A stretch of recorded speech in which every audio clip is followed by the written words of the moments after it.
Good afternoon student. Previous lecture में हम लोग देखे हुए थे काइनेमेटिक फ्रिक्शन से, है ना, रिलेटेड कुछ प्रॉब्लम।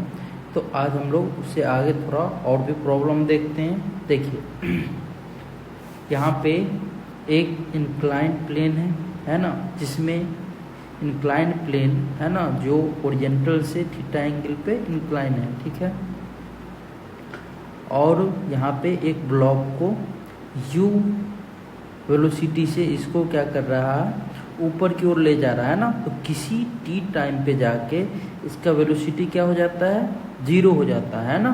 फाइनल वेलोसिटी किसी t टाइम पे जाके जीरो हो जाता है। यहाँ पे गिवन कंडीशन है कि tan थीटा का जो वैल्यू होगा ये इसके म्यू के से ज़्यादा होगा, है ना। जो भी काइनेटिक फ्रिक्शन आएगा उससे ज़्यादा होगा। बोल रहा है draw FBD of the block. पहले तो सबसे पहले इस ब्लॉक का एफबीडी आप ड्रॉ कीजिए। उसके बाद बोल रहा है apply Newton's law and find acceleration. Newton's law को अप्लाई करके एक्सेलरेशन कैलकुलेट कीजिए। फिर तीसरा क्वेश्चन बोल रहा है फाइंड टाइम ऑफ असेंट। चौथा बोल रहा है find distance travel while ascending, है ना। तो इस तरीके से सभी चीज एक एक करके हम लोग को कैलकुलेट करना है ना। अब देखिए मैं यहाँ पे सबसे पहले क्या करता हूँ, एफबीडी ड्रॉ करता हूँ, है ना। इसको देखिए सबसे पहला हम लोग जैसे जैसे बोल रहा हूँ उस तरीके से काम करेंगे, है ना। तो यहाँ पे ये थीटा एंगल से इंक्लाइन था, है ना। मैं मान लेता हूँ किसी टाइम में ये ब्लॉक इधर आ गया होगा, है ना, इस तरीके से, ठीक है। और यहाँ पे अगर मैं देखूँ इसका इस ब्लॉक का मास क्या है, m है, गिवन है इस ब्लॉक का मास m है ना। तो अगर इस ब्लॉक का मास m है तो सबसे पहले mg downward vertically downward act करेगा, है ना। ये क्या करेगा, वर्टिकली डाउनवर्ड mg एक्ट करेगा, है ना। नॉर्मल कैसे लगेगा, नॉर्मल कंटैक्ट सरफेस के परपेंडिकुलर, है ना। तो कंटैक्ट सरफेस देखिए ये है ना, ये है कंटैक्ट सरफेस। तो इसके परपेंडिकुलर कुछ इस तरीके से नॉर्मल एक्ट करेगा, बोलिए, है ना। इस तरीके से नॉर्मल एक्ट करेगा, है ना, ये नॉर्मल हो जाएगा, ठीक है। और बताइए मुझे आप, अगर ये एंगल थीटा है ना, ये इंक्लाइंड प्लेन का ये एंगल थीटा है ना। तो ये एंगल कितना होगा, ये, है ना, ये भी कितना होगा, थीटा के इक्वल होगा क्या। देखिए अगर मैं यहाँ पे बात करूँगा, थोड़ा सा इसको एक्सटेंड करूँगा, ये एंगल कितना होगा 90। तो ये 90 माइनस थीटा, तो ये रेड वाला जो होगा ये कितना हो जाएगा, थीटा, है ना। ये आ जाएगा कुछ थीटा, बोलिए ऐसा हो जाएगा, है ना, ठीक है। और देखिए यहाँ पे गिवन है ना, कि इस तरीके से, है ना, u वेलोसिटी से ऊपर जा रहा, तो यहाँ पे कुछ वेलोसिटी इसका हुआ आया होगा, है ना। यहाँ पे मैं मान लेता हूँ कि v डैश कोई वेलोसिटी आया होगा किसी टाइम t में, है ना। तो अगर मैं यहाँ पे देखूँ इस ब्लॉक का वेलोसिटी इधर की ओर है ना, ये अपवर्ड की तरफ है, तो इस पे काइनेटिक फ्रिक्शन किधर के डायरेक्शन में लगेगा, तो रिलेटिव वेलोसिटी के अपोजिट डायरेक्शन में, है ना। और अगर आप यहाँ पे रिलेटिव वेलोसिटी देखेंगे तो रिलेटिव वेलोसिटी क्या होगा, वेलोसिटी, है ना, velocity of block minus velocity of ये इंक्लाइन प्लेन। और ये क्योंकि रेस्ट में है ना, तो वेलोसिटी ऑफ ब्लॉक के डायरेक्शन में ही आएगा, उसके अपोजिट डायरेक्शन में कुछ इस तरीके से फ्रिक्शन फोर्स लगेगा, बोलिए काइनेटिक फ्रिक्शन फोर्स, है ना, ठीक है। mg का कंपोनेंट आप लिख दीजिए, mg का कंपोनेंट दो होगा अलग अलग, उसको मैं लिख देता हूँ, है ना। एक कंपोनेंट ये आएगा इस डायरेक्शन में, है ना, कितना हो जाएगा mg cos थीटा, और एक इस डायरेक्शन में आएगा, है ना, ये आ जाएगा mg sin थीटा, ठीक है, mg sin थीटा, ठीक है। अब क्योंकि ये फाइनली किसी t टाइम में इसका फाइनल वेलोसिटी क्या हो रहा है, जीरो, है ना। मान के चलिए यहाँ पे ब्लॉक आया, है ना, यहाँ पे ब्लॉक आया और फाइनल वेलोसिटी कितना हो गया, जीरो, है ना, फाइनल वेलोसिटी जीरो। इसका मतलब इस वेलोसिटी को कोई ना कोई अपोज कर रहा है ना। और अगर इस v डैश को अपोज कर रहा है, इसका मतलब अपोज कौन सा कर रहा है, एक्सेलरेशन, है ना, क्योंकि पर सेकेंड वेलोसिटी को डिक्रीज कर रहा है, और वो काम कौन करेगा, एक्सेलरेशन। तो यहाँ पे अगर मैं बात करूँगा तो एक्सेलरेशन का डायरेक्शन कुछ ऐसा हो जाएगा क्या, बोलो, ऐसा हो जाएगा, है ना। ठीक है, तो मैं नॉर्मल के डायरेक्शन में परपेंडिकुलर मान लेता हूँ, प्लेन मान लेता हूँ ऐसा।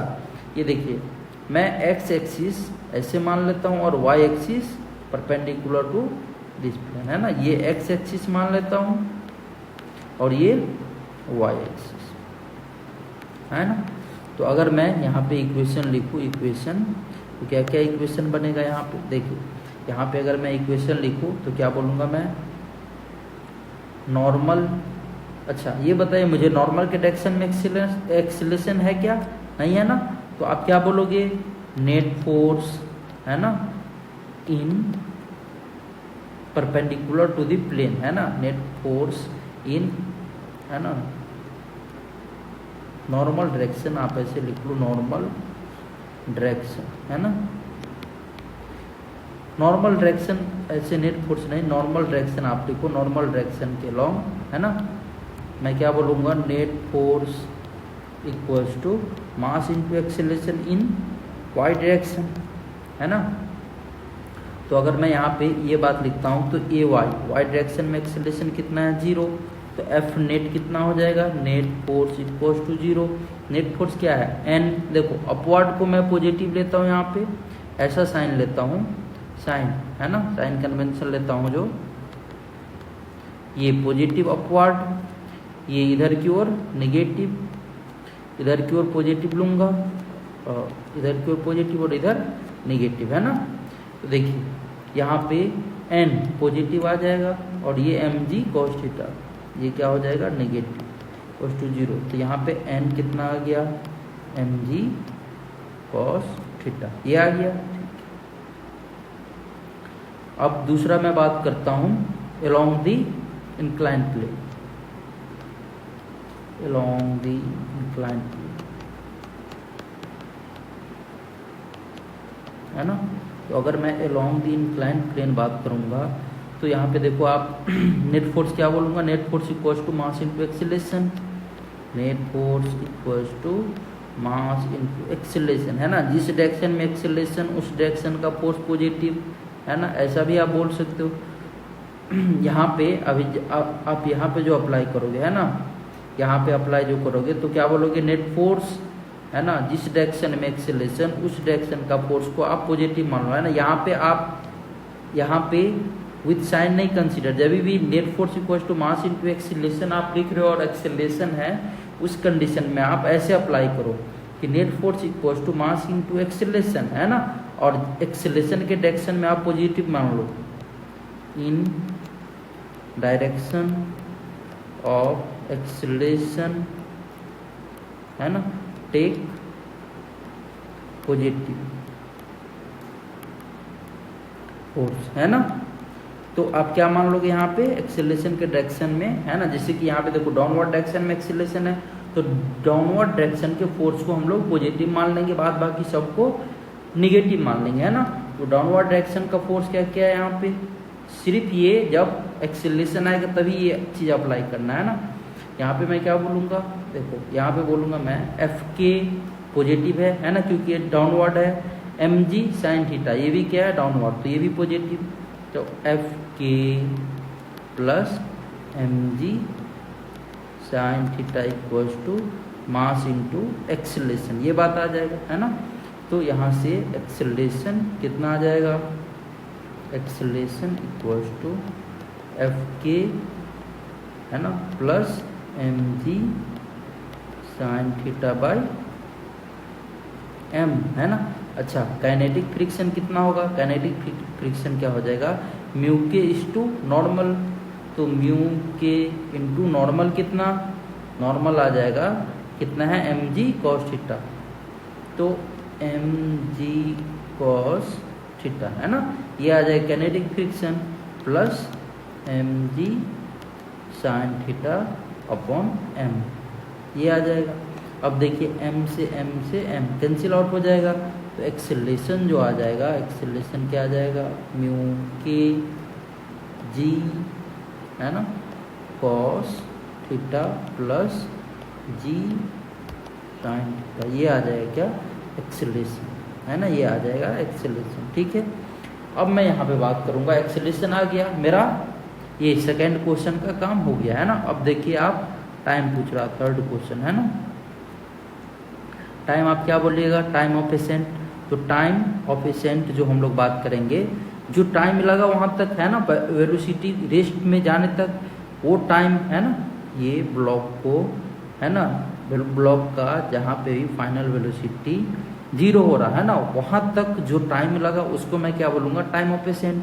क्या क्या लिखूँगा यहाँ पे देखिए, यू आपको पता है ना, इनिशियल कितना है यू, एक्सेलरेशन आ गया, एक्सेलरेशन कितना आ गया, mu k g cos theta plus जी साइन थीटा है ना। फाइनल वेलोसिटी आपको पता है कितना है, फाइनल वेलोसिटी 0। क्या लिखोगे, v बराबर u plus a into T, A into T है ना।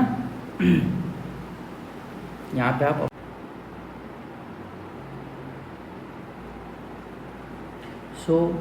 एक मिनट गाइज, इसमें देखिएगा हम लोग एक्सेलेरेशन तक सही निकाले हुए थे ना, एक्सेलेरेशन अपना आ गया था mu k g cos theta plus जी साइन थीटा, ठीक है। अब इसमें क्या था, you I initial speed you, acceleration mu k g cos theta plus ji sine theta है ना, फाइनल वेलोसिटी 0। मैं यहाँ पे एक चीज़ गलत लिख दिया हुआ था, आपको कॉमन लेने में यहाँ पे मिस्टेक कर दिया था, v equals to u plus a into t. तो फाइनल वेलोसिटी 0, यू का यू है ना माइनस आ जाएगा क्योंकि एक्सेलेरेशन डाउनवर्ड है। यहाँ पे आ जाएगा mu k g cos theta plus sin theta into T A है ना। यहीं पे मैं क्या किया हुआ था, म्यू के को भी बाहर ले लिया हुआ था है ना, ये चीज़ मैं गलत किया हुआ था। तो ये कितना आ जाएगा सॉल्व करके, यहाँ से T A equals to u upon g into mu k cos theta plus sin theta है ना। और फिर यहाँ से टी ए इक्वल्स टू आ जाएगा u upon g mu k cos theta plus sin theta. और फिर यहाँ से आप डिस्टेंस भी कैलकुलेट कर सकते हैं ना, v square equals to u square minus 2as। तो ये कितना हो जाएगा 0, यहाँ पे initially you square minus 2g है ना। ये हम लोग अंदर में ले लिए हुए थे उस समय कॉमन, ये गलत किए हुए थे, तो यहाँ पे ये क्या होगा, बाहर में ले लिए हुए थे, तो ये अंदर में आ जाएगा mu k cos theta plus sin theta into S. तो एस आ जाएगा u square by 2g mu k cos theta plus sin theta. I hope आपको ये बात समझ में आया होगा, तो इस तरीके से करना है। थैंक यू, आज के लिए इतना।